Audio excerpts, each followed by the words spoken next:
Okay, this is just going to be a quick demonstration on how to lock and unlock the brakes on the Vive knee scooter, knee walker.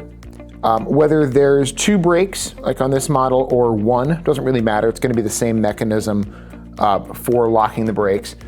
If there's only 1 button here, it's most likely because both brakes attach to the same brake lock down at the wheels.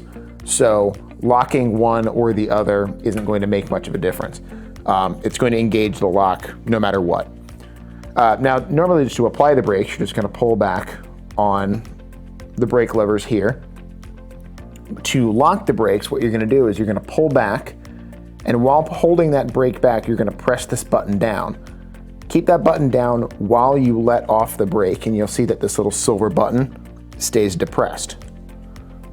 To unlock it, all you have to do is pull it until it pops back up. And that works the same on either side. Just pull, press, let up, and then let up on the button, and the brake's locked.